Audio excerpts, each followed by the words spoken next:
स्वागत है आपका मेरे चैनल चंद्रजान गुरु में। मैं 10th क्लास यूपी बोर्ड के हिंदी विषय के लिए जो है काव्य सौंदर्य तत्व का जो खंड है हिंदी व्याकरण का, जिसमें रस, छंद और अलंकार है, मैं उससे संबंधित वीडियो लेकर आया हूँ। आपके सिलेबस में रस जो हैं वो दो हैं, हास्य रस और करुण रस। मैं डायरेक्ट वो भी ला सकता था, लेकिन उनको परिभाषित करने के लिए जिस शब्दावली का प्रयोग होता है और जो शब्द आते हैं उनके विषय में जानकारी होना बेहद ज़रूरी है। तो आपको ये आगे की क्लासों तक परेशानी नहीं झेलनी पड़ेगी, क्योंकि बच्चे रट तो लेते हैं लेकिन उसमें जो शब्दावली आती है हिंदी में उनका मतलब ही नहीं जानते कि ये है क्या। तो इसीलिए मैं आपके लिए पहले रस का अर्थ और उसमें जो शब्द और उसके अंग होते हैं उनके विषय में जानकारी लेकर आया हूँ। ठीक है, तो आइए हम लोग वीडियो शुरू करते हैं, देरी नहीं करते। सबसे पहले बात आती है कि रस, ठीक है, रस है क्या। तो हिंदी में रस का तात्पर्य है कोई भी गद्य या पद्य की रचना की जाती है तो ज़्यादातर पद्य जो होते हैं उसी में इसका इस्तेमाल होता है। ठीक है, जो गाकर पढ़े जाते हैं तो उसमें कुछ विशेष भावों को उजागर किया जाता है। उसको पढ़ के एक पाठक जो होता है अच्छा अनुभव करता है, पढ़कर सुनकर। जो चीज़ है, अगर नाटक है, दृश्यात्मक रूप से उसको नाटकीय रूप में व्यक्त किया जा रहा है तो उस आधार पे तो प्राचीन समय से ही ऋषि मुनि हम लोगों के इनमें इनकी जो जानकारियाँ ऋषियों ने बहुत काफ़ी अध्ययन के बाद बताई हैं। तो उसमें से हम लोग सबसे पहले जानते हैं कि भरत मुनि की जो परिभाषा है वो क्या है। तो भरत मुनि के अनुसार रस क्या होते हैं, तो विभाव, अनुभाव तथा व्यभिचारी भावों के संयोग से रस की निष्पत्ति होती है। ठीक है ना। अब वैसे साधारण भाषा में आपको ये लिखा हुआ है कि काव्य के पढ़ने या सुनने से जो आनंद प्राप्त होता है उसे क्या कहते हैं हम लोग, रस कहते हैं। आप कुछ पढ़ रहे हैं, आपको हंसी आ गई, आपके आंसू आ गए, तो ये जो हो रहा है ये क्या है, इसको रस बोला गया है। ठीक है। अब कुछ भावनाएं पहले से हम लोगों के अंदर विद्यमान होती हैं, उनको हम लोग बोलते हैं स्थायी भाव। क्या बोलते हैं? स्थायी भाव। तो अब यही बात आती है कि ये विभाव, अनुभाव, व्यभिचारी भाव और स्थायी भाव होते क्या हैं। ठीक है, आपको परिभाषा भी इसी के आधार पर देनी होगी। तो सबसे पहले हम लोग चर्चा कर लेते हैं कि स्थायी भाव क्या होते हैं। ये रस के जो इन्हीं को रस के अवयव या अंग भी कहते हैं, याद रखिएगा। तो मुख्य चार हैं। एक है स्थायी भाव, ये, फिर विभाव, अनुभाव और व्यभिचारी भाव। ये चार मुख्य आपके क्या हैं, ये चार जो मुख्य आपके भाग हैं, इन्हीं के विषय में हम लोग डिटेल से जानेंगे। ठीक है। तो सबसे पहले बात कर लेते हैं हम लोग स्थायी भाव की। तो स्थायी भाव चीज़ क्या है? तो स्थायी भाव जो है आपका क्या है कि ये हम लोगों के अंदर यानी किसी भी मानव जीव के अंदर एक प्रधान भाव होते हैं जो मनुष्य के हृदय में सदैव स्थायी रूप से विद्यमान होते हैं। ठीक है। इन्हें अलग से उजागर कोई एक्टिंग नहीं कर सकता इनकी, ये खुद होते ही हैं स्थायी रूप से हम लोगों के अंदर। एक तरीके से भावना या फीलिंग्स बोलिए आप, अगर इंग्लिश में बोलना चाहते हैं तो उन्हीं ये जो इन्हीं को जो हृदय में स्थायी रूप से जो विद्यमान रहते हैं भाव, इन्हीं को हम लोग क्या कहते हैं, स्थायी भाव कहते हैं। और इनकी संख्या पहले मुनि लोगों ने कितनी बताई? भरत मुनि ने 9 बताई थी, लेकिन वर्तमान में कुछ आचार्यों ने जो है उसमें 2 और जोड़ दिए। एक कौन सा आपका जोड़ा है? एक वात्सल और एक भक्ति। ठीक है।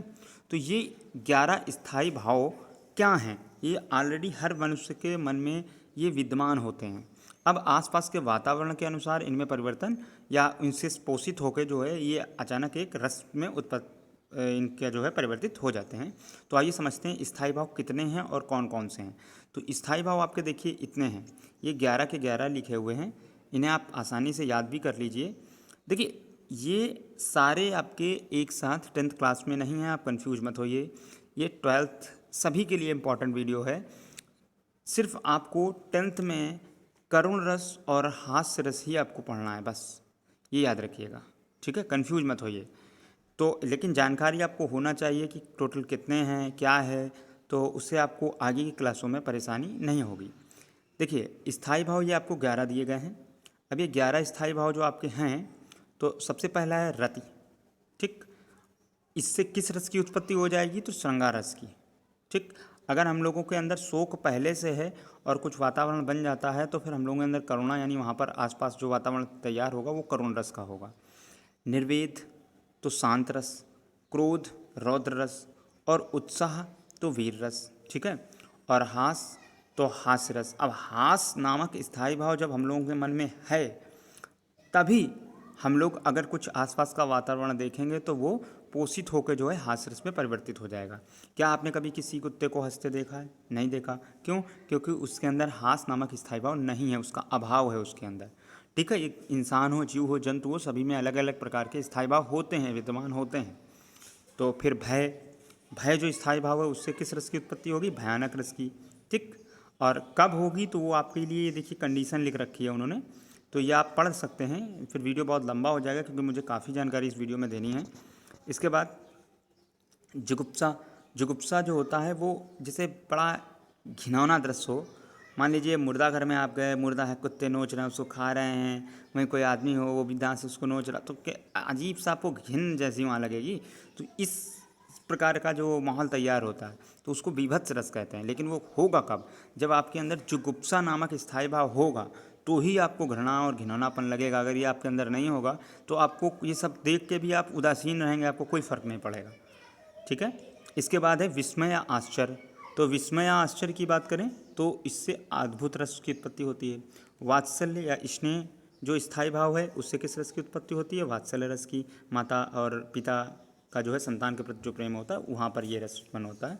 देव विषय या यहाँ अनुराग याद रखिए, अनुराग यानी भक्ति। जैसे बहुत सारे रसखान और तुलसीदास, सूरदास, ये लोगों ने अपने इष्ट देवों की जो है बहुत ज़्यादा भक्ति की है। किसी ने कृष्ण की, किसी ने राम की। तो ये जैसे मीराबाई कृष्ण की भक्ति, तो वहाँ पर जो एक रस होता है वो कौन सा है? आपका स्थायी भाव, उसका अनुराग है उनके अंदर, और उससे उत्पत्ति किसकी हुई? भक्ति रस की हुई। ठीक है, इसके बाद यानी देवी देवताओं के प्रति, आप ईश्वर के प्रति जो प्रेम होता है उसे बोल सकते हैं, उस ऐसी स्थिति में भक्ति रस उत्पन्न होता है। तो वो जब तक जिस व्यक्ति के अंदर अनुराग नहीं होगा भक्ति रस उसकी उत्पत्ति नहीं हो सकती, वहाँ भक्ति रस उत्पन्न नहीं हो सकता है। अब इसके बाद हम लोग चर्चा करेंगे इसके कि विभाव, जो सेकेंड नंबर था क्या आपका? विभाव। तो विभाव क्या चीज़ होती है? तो विभाव का तात्पर्य है कि जो व्यक्ति वस्तु, परिस्थिति आदि स्थायी भाव को जागृत करे। मतलब ये तो सारे स्थायी भाव जो आपने 11 पढ़े वो हमारे मन के अंदर विद्यमान हैं, लेकिन इनको जागृत करने के लिए कोई वस्तु, स्थिति या परिस्थितियाँ तो होनी चाहिए ना। तो उन्हीं को हम लोग क्या कहते हैं? विभाव कहते हैं। अब बात यह आती कि विभाव भी दो प्रकार के हो जाते हैं। एक आपके आलम्बन विभाव, कौन सा? आलम्बन, और एक हो जाता है उद्दीपन। एक आपका कौन सा होगा? आलम्बन, और एक आपका क्या होगा? उद्दीपन। तो आलम्बन का मतलब जो मेन व्यक्ति है जिसके कारण हम लोग गो के मन में स्थायी भाव जागृत हो जाता है, उसको क्या कहेंगे हम लोग? आलम्बन विभाव कहेंगे। ठीक है, और उद्दीपन विभाव कौन होगा? तो वो उससे संबंधित जो वस्तुएं होंगी, ठीक है, जिसको देखने से हमारा जो विभाव, जो भी रस की उत्पत्ति हो रही है वो उद्दीप्त हो जाए या बढ़ जाए। ठीक है ना, तो उसी को हम लोग उद्दीपन विभाव कहेंगे। तो विभाव आपको क्लियर हो गया होगा कि दो चीज़ें हैं, कौन कौन सी? एक आलम्बन, किसी व्यक्ति अथवा वस्तु के कारण किसी व्यक्ति के मन में जब कोई स्थायी भाव जागृत होता है तो उस व्यक्ति या वस्तु को, उस भाव का आलम्बन विभाव कहते हैं। जैसे किसी व्यक्ति के मन में मगरमच्छ को देखकर भय का स्थायी भाव जागृत हो जाए तो मगरमच्छ उस व्यक्ति के मन में उत्पन्न भय नामक स्थायी भाव का आलम्बन विभाव है। ठीक है, याद रहेगा ना? जो भय नामक स्थायी भाव है उसके लिए आलम्बन का काम कौन कर रहा है? तो ये मगरमच्छ ही तो काम कर रहा है। अच्छा, फिर उसके बाद जो उद्दीपन बोला, तो उद्दीपन क्या है? तो उद्दीपन उसकी बनावट, उसका मुंह का फैलाना, ये चीज़ें जो हैं क्या है? आसपास भागने के लिए जगह ना होना। ठीक, तो ये चीज़ें जो होती हैं वो क्या हो गई आपके लिए? उद्दीपन विभाव हो गई। अब आलम्बन विभाव भी दो प्रकार के होते हैं, ये ध्यान रखिएगा। आलम्बन में एक आश्रय आलम्बन, एक विषय आलम्बन। कौन कौन से? एक आश्रय आलम्बन और एक विषय आलम्बन। तो आश्रय आलम्बन कौन होगा? जो जिसके मन में भाव जागेगा उसको हम लोग क्या बोलेंगे? आश्रय आलम्बन। जैसे जो व्यक्ति मगरमच्छ को देखकर डर गया तो वो मगरमच्छ को देखकर किसके मन में ये भय उत्पन्न हुआ? तो वो कौन है? इस पूरे रस की जो उत्पत्ति हो रही है उस दशा की, तो उसके लिए वो आश्रय आलम्बन का काम कर रहा है। और विषय आलम्बन कौन होगा?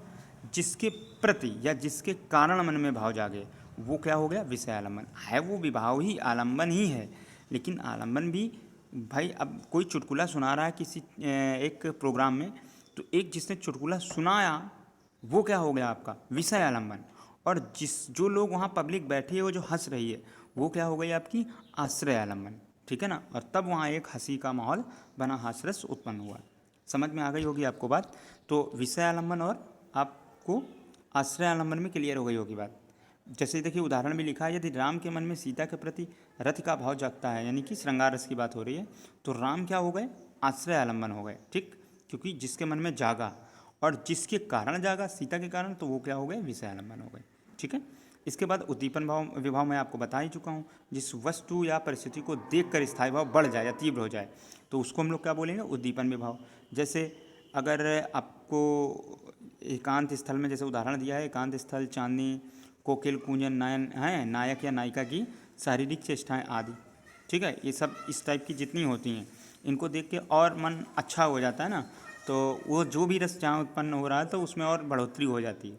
तो जैसे कृष्ण मुरली बजाकर आकर्षित करते थे, एक उदाहरण दिया है, तो वहाँ मुरली जो होगी वो क्या होगी भाई, उनकी आवाज़ कृष्ण जी की अच्छी लग रही है, मधुर ध्वनि लग रही है, लेकिन उसके साथ साथ जो उनकी मुरली पकड़ने का ढंग है वो भी तो आकर्षित करता है। सिर्फ नॉर्मल सामान चुपचाप छुप के बजा दें तो अलग बात है, लेकिन उनको साक्षात देख के लोग तो और ज़्यादा वहाँ पर जो है एक भक्ति का जो भाव है और उत्पन्न हो जाता है ना, हमारा और उत्पन्न हो जाती है।